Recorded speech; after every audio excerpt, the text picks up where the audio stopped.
सुप्रभात बच्चों। जैसा कि आप सभी जानते हैं कि आज का जो टॉपिक है हमारा वह है समास।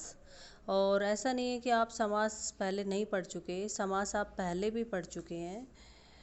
तो आप सभी बच्चों को पता है कि समास समास कहते किसे हैं? कंपाउंड। ठीक है, समास मीन्स कंपाउंड। अब हम बात करेंगे कि समास का शाब्दिक अर्थ क्या होता है। समास का शाब्दिक अर्थ होता है छोटा करना या संक्षेप। ठीक है, समास का शाब्दिक अर्थ आपसे पूछा जाए तो आप लोग क्या बताएंगे? समास का अर्थ होता है छोटा करना या संक्षेप करना। अर्थात समास कहते किसे हैं? दो या दो से अधिक शब्दों को मिलाकर उनमें विभाजित चिन्ह का लोप करके जब एक नया शब्द बनता है उसे समास कहते हैं। यानी कि जो जैसे नीचे यहाँ पर उदाहरण दिए गए इनके माध्यम से हम समझेंगे। भाई और बहन, यहाँ पर जो और शब्द है वो क्या है? ये विभक्ति चिन्ह है। तो यहाँ पर क्या बताया गया है कि समास किसे कहते हैं? जब दो या दो से अधिक शब्दों को मिलाकर उनमें विभाजित चिन्ह को लोप कर दिया जाता है। तो जब एक नया शब्द बनता है उसे हम समास कहते हैं। तो भाई और बहन का यहाँ पर समास क्या बना? भाई बहन। प्रत्येक दिन, प्रत्येक दिन का प्रतिदिन। सत्य के लिए आग्रह, सत्याग्रह। नौ ग्रहों का समूह, नवग्रह। महान है जो वीर, महावीर। शुभागमन, शुभागमन। इसी प्रकार समास द्वारा बने नए शब्द भाई बहन, प्रतिदिन, सत्याग्रह, नवग्रह आदि समस्त पद कहलाते हैं। क्योंकि जब ये दो पहले क्या थे? पहले दो शब्द थे, तीन शब्द थे, इस तरह से थे। लेकिन जब ये दोनों मिलकर, यानी कि जब विभक्ति चिन्ह का लोप हो जाता है और जो शब्द बचता है उसे हम क्या बोलते हैं? समस्त पद बोलते हैं। देखिए, नौ ग्रहों का समूह, पहले ये तीन चार चार शब्द थे, लेकिन जब ये समस्त पद बना तो क्या बन गया? नवग्रह। क्योंकि इसके जो विभक्ति थी उनका लोप कर दिया गया है। तो समास में भी दो पद होते हैं, पूर्व पद और दूसरा उत्तर पद। पूर्व मीन्स पहला पद और उत्तर मीन्स दूसरा पद।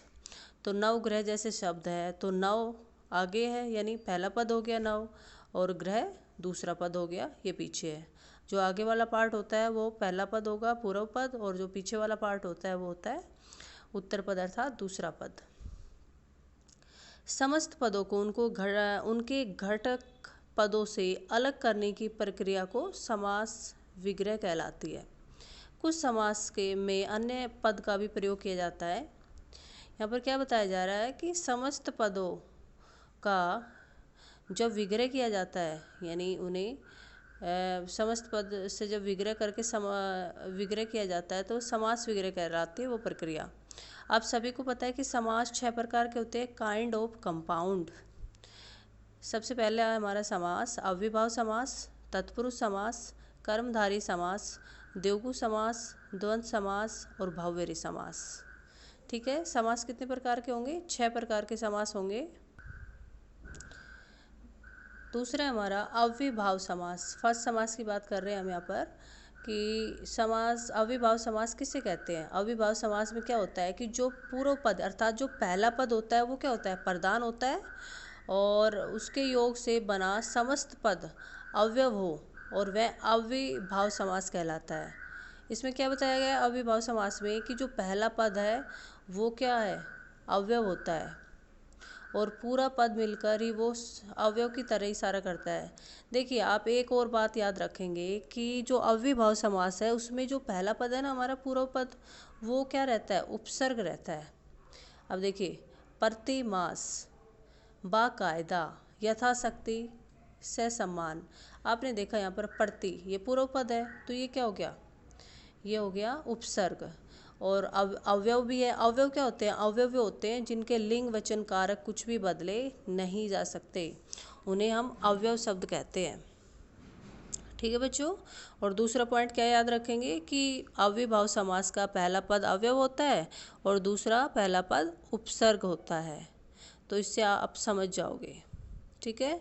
और जब अव्ययभाव समास का विग्रह करते हैं तो ये जैसा शब्द है उसी के अकॉर्डिंग होगा, क्योंकि ज़्यादातर इसमें के अनुसार जैसे अगर प्रतिदिन है तो प्रत्येक मास है तो कैसे ले करोगे? प्रत्येक मास, जैसे शब्द है उसी के अकॉर्डिंग होता है। प्रतिदिन है तो प्रत्येक दिन, प्रत्यक्ष है मतलब आंखों के सामने। आजीवन संपूर्ण जीवन। अनजाने अन मतलब बिना जाने। अब तत्पुरुष समास की बात करेंगे। तत्पुरुष समास में क्या होता है कि जो विभक्ति चिन्ह दिए होते हैं उनका लोप हुआ है तथा उत्तर पद प्रधान है इसमें। इस समास में समस्त पद बनाते समय विभक्ति चिन्हों का लोप होता है, ठीक है, और उत्तर पद प्रधान होता है, तो वह तत्पुरुष समास कहलाता है। यहाँ पर है गुणहीन।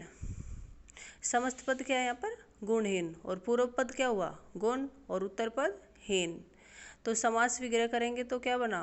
गुण से हीन। और राजसभा राजा की सभा।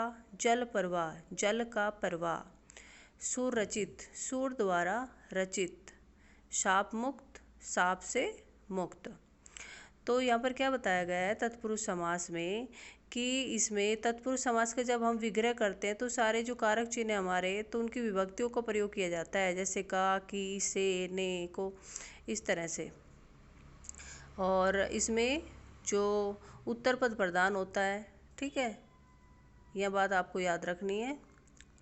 अब आगे बात करेंगे हम कर्मधारय समास की। कर्मधारय समास में क्या होता है कि इसका जो पहला पद होता है वो तो होता है विशेषण और दूसरा पद होता है वो होता है विशेष्य, ठीक है बच्चों। पहला पद विशेषण और दूसरा पद विशेष्य। विशेषण किसे कहते हैं? विशेषण कहते हैं जो संज्ञा और सर्वनाम की विशेषता बताते हैं, और विशेष्य जो विशेषण की भी विशेषता बताए उसे हम कहेंगे विशेष्य। कुछ समस्त पदों में तुलनात्मक शब्दों रूपी, समान, जो आदि का प्रयोग से तुलना की जाती है। तो आपने क्या देखा यहाँ पर कि कर्मधारय में क्या होगा कि पहला पद विशेषण और दूसरा पद विशेष्य। अब यहाँ पर भला मानस लिखा है, आपने देखा जो भला है वो क्या हो गया? विशेषण शब्द हो गया। और मानस किसकी विशेषता बता रहे हैं? मनुष्य की, ठीक है, तो ये हो गया विशेष्य। तो जब विग्रह करेंगे तो आप देखोगे कर्मधारय समास का विग्रह करते हुए है जो का प्रयोग किया जाता है और के समान का, ठीक है, ज़्यादातर। तो भला मानस भला है जो मानस। महाराजा महान है जो राजा। सुपुत्र अच्छा है जो पुत्र। नील गाय नीली है जो गाय। प्राण प्रिय प्राणों के समान प्रिय। अब नरसिंह नर रूपी सिंह, ठीक है। तो इस तरह यह हुआ हमारा कर्मधारय समास। अब है कर्मधारय के बाद आता है इसमें बहुव्रीहि समास। बहुव्रीहि समास में क्या होता है कि ये दोनों पद प्रधान न होकर यह किसी अन्य पद की ओर इशारा कर रहे होते हैं, क्योंकि इसमें पहला जो पद होता है और दूसरा पद कोई भी पद प्रधान नहीं होता, बल्कि ये दोनों पद मिलकर किसी तीसरे अन्य की ओर इशारा करते हैं, तो उसे हम बहुव्रीहि समास कहते हैं। बहुव्रीहि समास में क्या होता है कि ज़्यादातर आपने देखा होगा कि बहुव्रीहि समास में जो देवता हैं हमारे उनका ही नाम आता है। नीलकंठ। अब नीलकंठ का जब विग्रह करेंगे समास विग्रह तो क्या होगा? नीलाकंठ है जिसका अर्थात शिव जी। मेघनाद मेघनाद मीन्स मेघ के समान नाद करता है जो अर्थात रावण का पुत्र। घनश्याम घनश्याम मीन्स घन के समान श्याम वर्ण है जिसकी, ठीक है। और घन के समान श्याम वर्ण किसकी थी? कृष्ण जी। पंकज पंख में जन्म लेता है जो अर्थात कमल। तो आपने क्या देखा कि इसमें एक तो देवताओं का ही जिक्र होता है और जिस समस्त पद किसी अन्य शब्द का बोध कराता है और दोनों पद प्रधान नहीं होते और वो तीसरे पद की ओर इशारा कर रहे होते हैं, उसे हम बहुव्रीहि समास कहते हैं। अब हम बात करेंगे द्वंद्व समास की। द्वंद्व समास में क्या होता है? द्वंद्व समास में होता है कि इसमें उत्तर पद वह पूर्व पद के बीच क्या होता है? एक योजक चिन्ह बना होता है। आप देख रहे हैं योजक चिन्ह, जो छोटी सी लाइन खींची हुई है, जैसे हार और जीत के बीच एक लाइन खींची हुई है, इसे योजक चिन्ह बोला जाता है। और जब विग्रह करते हैं हम द्वंद्व समास को तो आप क्या करोगे? विग्रह करते हुए या और एवं का प्रयोग किया जाता है, ठीक है। आपने देखा बहुव्रीहि समास में आपने क्या किया कि देवताओं का समास विग्रह जब हम करते हैं तो देवताओं के नाम आते हैं और वो शब्द के अकॉर्डिंग ही हमें विग्रह करना होता है। और द्वंद्व समास में क्या फिक्स है कि और, या, एवं ये लगाएंगे हम द्वंद्व समास में विग्रह करते हुए। और कर्मधारी में आपने क्या देखा था, कर्मधारी में देखा था कि है, जो, के समान और रूपी का प्रयोग किया जाता है। अब हम द्वंद्व समास की बात कर रहे हैं। द्वंद्व समास कैसे पहचानोगे? सबसे पहले आपने देखा कि योजक चिन्ह का प्रयोग होता है, और दूसरा क्या है, इसमें विग्रह करते हुए या, और, एवं का प्रयोग होता है। हार जीत, हार या जीत। दूध दही, दूध और दही। यश अपयश, यश और अपयश। सुख दुख, सुख और दुख। तो जिस समास में दोनों ही पद प्रधान हो और एक दूसरे का विपरीत अर्थ देते हैं वो द्वंद्व समास कहलाते हैं। द्वंद्व समास क्या होते हैं कि दोनों पद प्रधान होते हैं और एक दूसरे का विपरीत यानी उल्टा अर्थ देते हैं, तो उसे हम द्वंद्व समास कहते हैं। रात दिन यानी रात और दिन। अब बात करेंगे द्विगु समास। द्विगु समास में क्या होता है, दिए गए समस्त पदों में पूर्व पद संख्यावाचक है तथा समस्त पद समूह का बोध करा रहा है। पूरा पद मिलकर के किसका बोध करा रहा है, समूह का यानी संख्या का। अब यहाँ पर है पंचवटी। आपने देखा है पंच जो पहला शब्द है वो कैसा है, संख्यावाची है, संख्या सूचक है। ठीक है, तो जब हम द्विगु समास में विग्रह करते हैं तो सभी ये समूह का बोध करा रहे होते हैं। तो आपको क्या लगाना है, जैसे 5 वटों का समाहार, ठीक है, 4 पाई 4 पैरों का समाहार। इस तरह से आपको त्रिकोण, जैसे 3 कोण, 3 कोणों का समाहार।